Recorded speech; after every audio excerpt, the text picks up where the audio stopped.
Jalaya, Part 3. The slope into town was hazardous on foot. The buggy ride was going to be a doozy. The safety harness would stop them being thrown clear. With a snarl of frustration, Michelle slung the automatic and yanked the harness over her shoulders. As soon as it was secure, she snapped the goggles over her eyes and started firing once more. The buggy hit the edge of the slope and became airborne. Michael held his breath until it touched down, knocking the wind out of him. Michelle gave a shout of protest as she lost her grip on her sidearm. The buggy hit hard and bounced. Michelle's sidearm flew out of her hand and into the dune, disappearing in sand and the fading light. Night coming faster than the raiders. When the buggy hit again, the slope had flattened. The little vehicle bounced until all four wheels found traction and it slewed almost out of control. Michael fought the wheel and straightened it out, swerving around the rubble and casing one of the town's long-dead palms, and racing to put some of the ruined buildings between them and the raiders on the ridge. "That's going to complicate things," he shouted, but the roar of the engine drowned him out. Michelle peered over the back seat, scanning the ridge behind the town, and they both fell silent. Michelle focused on their back trail, and Michael concentrated on driving through the ruins. Neither spoke again until he slid the buggy into what had been the service lane beside the hotel. It was choked with fallen bricks and uncleared rubbish halfway down, but Michael was able to park the buggy under a fire escape. He cut the engine and scrambled out, signaling Michelle to follow. Unloading the last two crates of sand runners and discs, he stacked them. Together they unclipped the rifles and stubby machine pistols from under the buggy seat, and then each took one end of the crates. "Let's get these inside," Michael said. "Front or back?" Michelle asked. Michael visualized the town in relation to the ridge, figured the front end of the hotel would be sheltered from anyone still on the ridge, and wasn't sure how long they would have before their pursuit caught up with them. "They stopped on the ridge," Michelle said. "No idea why." That settled it. "Front," Michael said, and led the way. Caroline was waiting, dressed in the yellowing white of her wedding gown. She met them at the entrance, holding the doors open while they lugged the crates inside and chivying them into the manager's office. She was not surprised to see them. "It's the strongest part of the place," she explained, pulling the office doors closed behind them. "Scorpions are coming," Michael said, trying to remember not to stare at her, all too aware of Michelle's brooding anger in the background. Caroline's expression was gentle as she reached out and brushed a lock of hair from his forehead. "Of course they're coming," she said. "They were bound to come eventually. The miracle is that it's taken them this long." She peered behind him. "Where are the others?" Michael glanced over his shoulder. "We sent discs to guide them, but there are scorpions on the ridge. I don't know if they'll get through. We were going to make a stand here, but—" He couldn't bring himself to say it, but Caroline understood anyway. She laid a hand on his arm and then pulled him to her. "I have missed you, defender of my heart." Michael pulled her to his chest, engulfing her in a hug that had been a decade in waiting. "I have missed you too," he said. "Words cannot say." They stood silently for a long moment before drawing slowly apart, aware of Michelle in the room with them, no matter how hard their daughter was trying not to intrude. When the quiet grew uncomfortable, Caroline spoke again. "I might have an answer to your problem," she said. Michael turned. "It was offered 10 years ago," Caroline added, "but the councillors were in no mood to listen." "The ceremony?" "The one I perform every year but never complete." "You never complete it?" "Not since my parents left." "What does it do?" "It opens the shipping lanes." "To where?" "To Far Beshaba," she replied. "Surely you didn't think all the boats came from upstream?" Michael had indeed thought that, until he recalled how it had been before the river dried up, remembering how many had questioned why some boats visited all year and others came only in the spring melt or autumnal peak when the waters rode high. Gates, huh? "We opened them in the foothills so no one would know. We were forbidden to reveal the truth, as were the traders and their crews." The part of Michael's mind connected to the wind clicked, and a map appeared. Alongside it, a small window opened, giving a brief description of interstellar gates and the Nantek that ran them. Controllers, too. people similar to him who could talk to the gates like he talked to the wind. Michael read the explanation, then looked at the map, locating Beersheba in relation to the town. He ran it once, then ran it again. After he'd run it a third time, he still could not believe it. But Beersheba is worlds away, Carolyn confirmed. Why didn't you tell us? We could have evacuated the town. We tried to. The councillors refused my father's offer. They didn't believe him either. By the time they were prepared to take the chance, it was too late. We could not risk the traders getting through the gates or taking control of them. So you stayed. I insisted. Father was against it, but Mother pointed out he was the only one with rank enough to force the shipping guild to keep the gates functional until it was safe once more, or until you could convince the elders to accept your offer of rescue and the raiders gave you enough time to execute it. Michael finished for her. Yes, or until then. In the end, he had to let me stay, but he insisted on taking his grandchildren with him. She looked over at Michelle. I couldn't reach you in time, she added. I'm sorry. Michelle opened her mouth to reply, thought better of it, closed her mouth again, and shrugged. As casual as the gesture was, Michael still glimpsed the hurt in her eyes, but Caroline laid a hand on either shoulder and pressed her forehead against his. If the villagers agree, I can open the gates.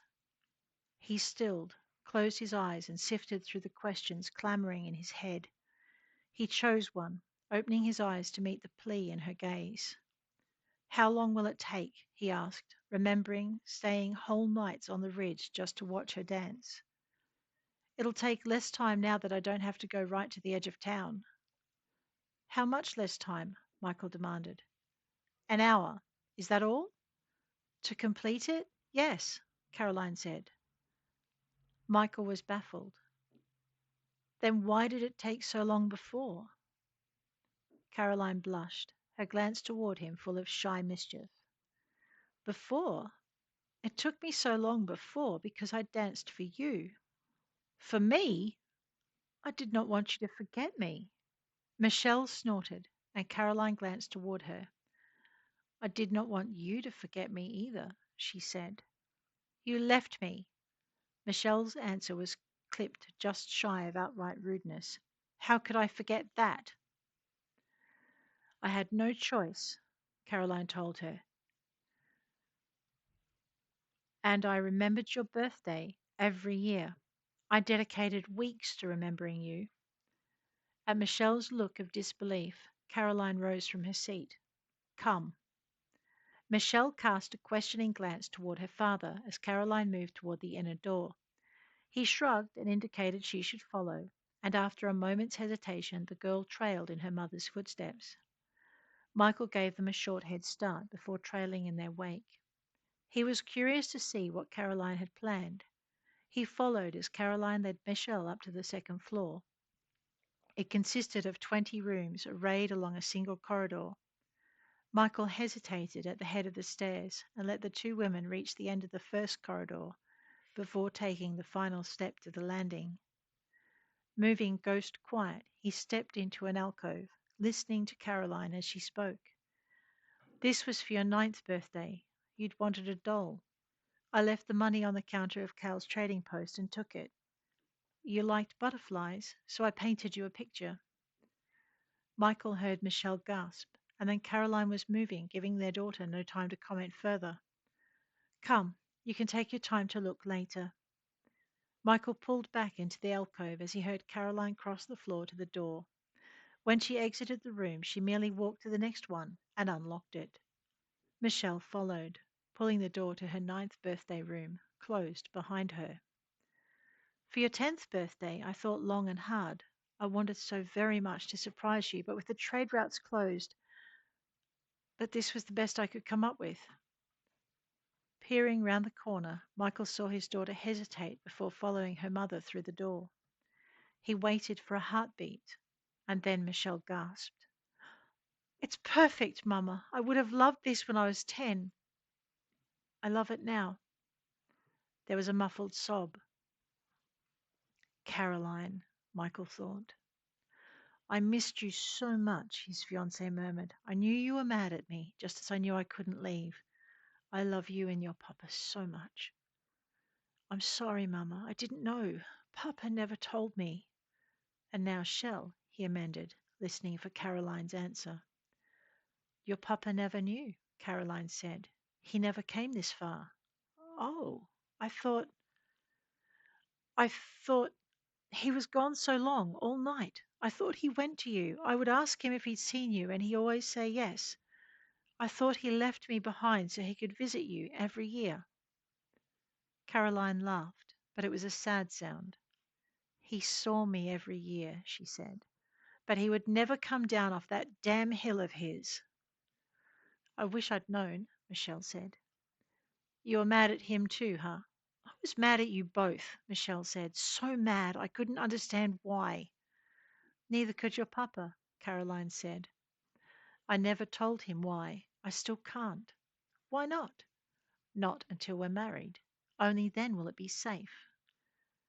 I'm going to have to find you a priest, Michelle said. I can't stand the idea of leaving you behind again. Caroline laughed, a happier sound this time.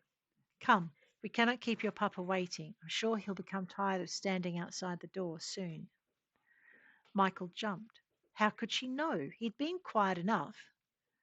I could always sense your presence, Caroline replied, leaving the room. I always knew when you were safe and when you're in danger. Those times almost drove me insane. Michael wanted to say something. He opened his mouth to protest or apologize or try to explain, but Caroline had just smiled a gentle smile. But Caroline just smiled a gentle smile and laid a finger to his lips. There is no time, she said. You have your secrets, and I have mine. On our wedding night, we'll share them. But for now, I have a dance to prepare, and you must ready your people. Michael was thinking that as important as their secrets were, he could think of something better to do on his wedding night. But a sudden sense of urgency struck him, and he hurried to the end of the corridor to stare out the empty window. The sound of lightning was carried on the wind, and explosions thundered and roared from the ridge overlooking the town. Michelle came and took his hand, pulling him further into the hotel toward the stairs. You shouldn't stand so close to the window, she scolded. You know this. And I must go, Caroline said. If I'm to have any chance of opening the portal in time, I must go now. I'll come with you, Michael said. You cannot, Caroline told him. I've told you more than I should by explaining what I have, but even though you are the highest ranking representative of your people present and permitted to know of the portals, I may not reveal the ceremony. Why not? It's a bridal secret, Caroline said. But if you want to save your people, I have to dance from the high dock to the low on my own, and you must meet me at the low dock with all those you want to preserve. She kissed him lightly on the cheek and fled into the night before he could respond. What did she mean when she said she could not reach me in time? Michelle asked. It was my fault, Michael answered. You were sleeping over at Nella's house. Your mother had wanted you to stay home, but I'd said you'd done nothing wrong and shouldn't be punished. She couldn't argue with that, so you went. You weren't home when the time came to leave. I'm sorry.